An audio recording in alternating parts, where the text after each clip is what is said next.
Չինաստանն ու Ադրբեջանը համապարփակ ռազմավարական համագործակցություն են հաստատում։ Ադրբեջանի նախագահ Իլհամ Ալիևի հետ բանակցությունների ընթացքում այս մասին այսօր Պեկինում հայտարարեց Չինաստանի նախագահ Սի Ցզինպինը։ Բանակցությունների ավարտին երկու երկրների ղեկավարները 18 կետից բաղկացած հռչակագիր ստորագրեցին, որում մասնավորաբար արձանագրում էին, որ Բաքվի եւ Պեկինի հարաբերությունները նոր փուլ են մուտք գործում։ Հաստատելով, որ երկու երկրները միմյանց որպես առաջնահերթ, վստահելի եւ փոխշահավետ ռազմավարական գործընկեր են դիտարկում, Ադրբեջանն ու Չինաստանը պատրաստակամություն են հայտնում ամրապնդել քաղաքական փոխվստահության ու փոխօգնության մթնոլորտը, զարգացնել համակողմանի գործակցությունը ի բարօրություն երկու երկրների ժողովուրդների, միասնաբար պայմանավորվում են համապարփակ ռազմավարական համագործակցության հարաբերություններ հաստատել։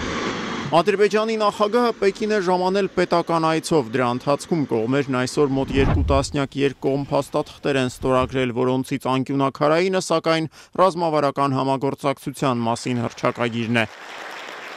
Այս փաստաթղթով Բաքուն հայտարարում է, որ մեջբերում իր համար աշխարհում միայն մեկ Չինաստան գոյություն ունի եւ Թայվանը դրա անկախտելի մասն է։ Չինական կողմն էլ հռչակագրով անկեղծ աջակցություն է հայտնում Ադրբեջանի առաջ քաշած խաղաղության օրակարգին, իսկ հակամարտությունների միտված աշխարհքաղաքական խաղերը վնասակարևորակում։ Բացի այդ, Պեկինն իր միանշանակ աջակցությունն է հայտնել Ադրբեջանի առևտրի համաշխարհային կազմակերպության անդամակցության հեռանկարին, Բաքուն էլ պատրաստակամություն է հայտնել գրավել չինական տրանսպորտային նախագծերում, մասնավորաբար գոտի եւ ճանապարհ ծրագրում, համադրելով այն իր սեփական վերածնված մետաքսի ճանապարհ կոչվող պրոյեկտի հետ։ Ադրբեջանա-չինական հռչակագրի առանցքային դրույթներից մեկը վերաբերում է երկու երկրների ուժայինների միջև համագործակցությանը։ Կողմերը ընդգծում են, որ ահաբեկչությունը, անջատողականությունը եւ ծայրահեղականությունը լրջագույն վտանգ են ներկայացնում ազգային անվտանգության եւ տարածաշրջանային կայունության համար, եւ մատնանշում են այդ սպառնալիքների կանխարգելման եւ դրանց դեմ համատեղ պայքարի կարեւորությունը։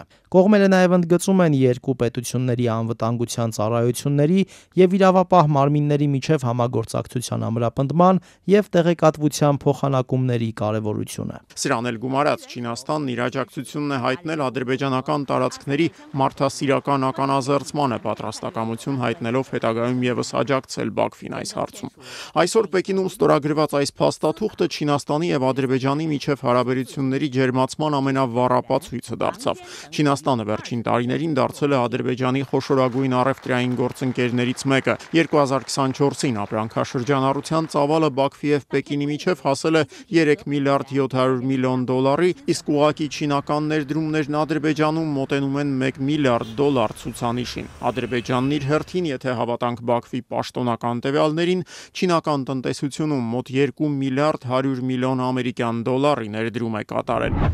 Վերջին տարիներին ադրբեջանցի պաշտոնյաները շատ են խոսում նաև Չինաստանի հետ ռազմական ոլորտում, մասնավորաբար սպառազինության ձեռքբերման ասպարեզում համագործակցության զարգացման պատրաստակամության մասին։ Ադրբեջանական կողմը հետաքրքրություն է ցուցաբերում մասնավորաբար չինական արտադրության ռեակտիվ հրթիռային համակարգերի հանդեպ։ Ուշագրավ է ի դեպ, որ հեռավոր 1999 թվականին չինական արտադրության VM-80 մակնիշի հրթիռային կայանքների առաջին գնորդներից մեկը Հայաստանն էր։ Հրետանային զորքերի շարասյունը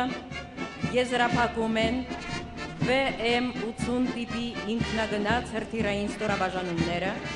որոնք իզորու են ոչնչացնել հակառակորդի նշանակետերը մինչև 110 կիլոմետր հեռավորության վրա։ Չինական այդ զինատեսակը մի քանի անգամ նույնիսկ ցուցադրվեց Երևանում կազմակերպված զորահանդեսների ժամանակ Բաքվի եւ Պեկինի միջև դիվանագիտական լարվածության պատճառ դառնալով։ Հայ-չինական հարաբերությունների թեման շարունակելով նշեմ, որ Հայաստանի ղեկավարը վերջին անգամ Պեկին այցելել է 6 տարի առաջ։ Նիկոլ Փաշինյանը 2019-ի մայիսին Պեկին էր մեկնել աշխատանքային այցով։ Նրա նախորդները Չինաստան եւս այցելում էին, ճիշտ է, պետական այցերով։ Լևոն Տեր-Պետրոսյանի պետական այցը Չինաստան կազմակերպվել էր 1996-ին, Ռոբերտ Քոչարյանինը 2004 թվականին, Սերժ Սարգսյանինը 2015-ի մարտին։